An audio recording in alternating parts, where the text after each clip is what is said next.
बुद्धिमान की परीक्षा बहुत समय पूर्व जब गुरुकुल शिक्षा प्रणाली होती थी, तब हर बालक को अपने जीवन के 25 वर्ष गुरुकुल में बिताना पड़ता था। उस समय एक प्रचंड पंडित राधे गुप्त हुआ करते थे, जिनका गुरुकुल बहुत प्रसिद्ध था, जहाँ दूर दूर के राज्य के शिष्य शिक्षा प्राप्त करने आया करते थे। बात उन दिनों की है जब राधे गुप्त की उम्र ढलने लगी और उसकी पत्नी का देहांत हो चुका था। घर में विवाह योग्य एक कन्या थी। राधे गुप्त को हर समय उसकी चिंता सताती रहती थी।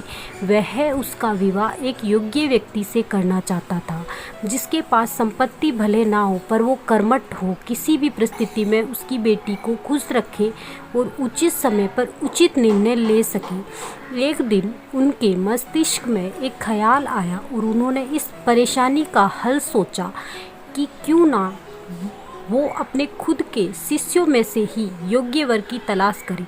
उससे बेहतर उनकी बेटी के लिए और कौन हो सकता है।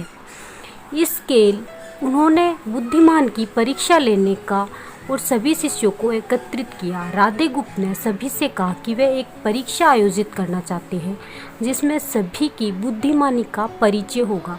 उन्होंने सभी से कहा कि उन्हें अपनी पुत्री के विवाह की चिंता है, जिसके लिए उनके पास पर्याप्त धन नहीं है।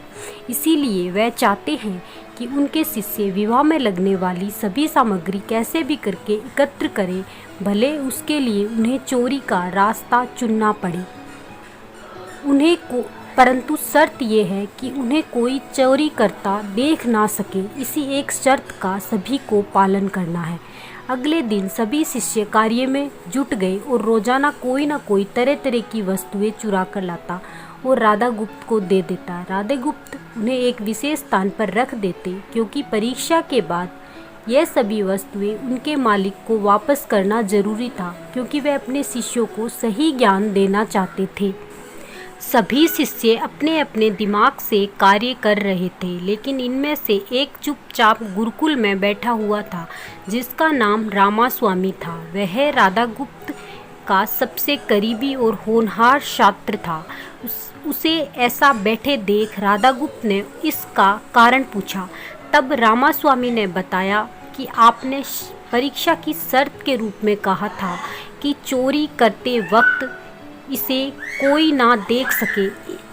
इस प्रकार अगर हम अकेले में भी चोरी करते हैं, तब भी हमारी अंतरात्मा उसे देख रही है। हम खुद से उसे छिपा नहीं सकते। इसका अर्थ यही है कि चोरी करना व्यर्थ है। उसकी ये बात सुन राधा गुप्त के चेहरे पर खुशी छा जाती है। वह उसी वक्त सभी को एकत्र करते हैं और पूछते हैं कि आप सबने जो चोरी की, क्या उसे किसी ने देखा? सभी कहते हैं नहीं। तब राधा गुप्त कहते हैं कि क्या आप अपने अंतर्मन से भी इस चोरी को छिपा सकते हैं? तब सभी को बात समझ में आ जाती है और सबका सर नीचे झुक जाता है, सिवाय राधा गुप्त के।